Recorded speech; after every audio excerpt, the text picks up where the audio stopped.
from whom did you learn the craft of this profession? I mean, I'm sure the profession is full of those crafts that you learn. Who do you owe it to? You know, I really had the good fortune of belonging to a generation where some of the greats at the bar were still in very active practice. For instance, I worked very closely with Mr. Fali Nariman, and as a young lawyer from Mumbai, and before I shifted practice to Mumbai, even as a young lawyer in the Supreme Court, I would work very closely with Mr. Nariman. Something as simple as, crafting a good list of dates, that is the chronology of events when you present a case before the court, was what I learned from Mr. Nariman, because that contains your whole factual case before the court. I learned that from him. Or Mr. Soli Sorabji.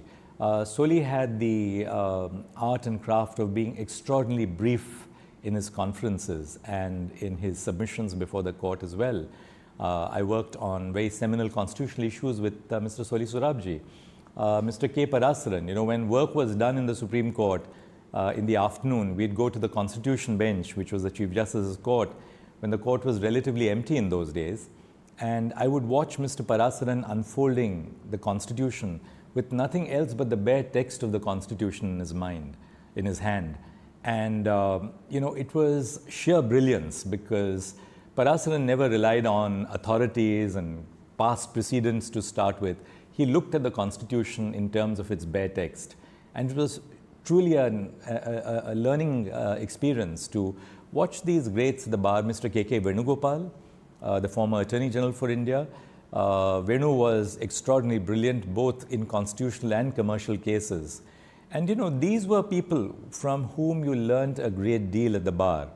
But there's a flip side to it as well.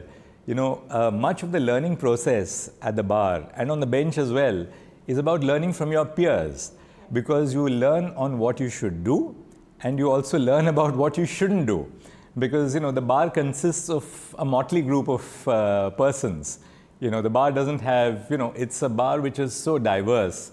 There is the large base of the pyramid, and then it sort of tapers off as you go up to the highest echelons. But sitting in the court every day is the greatest learning experience.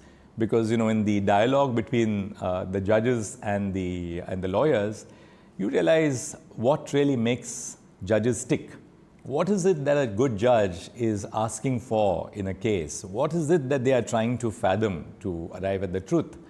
And likewise, when you look at it from the perspective of a lawyer, you learn on how lawyers deal with the queries which come from the court. How do they handle difficult cases? How do they handle difficult opponents?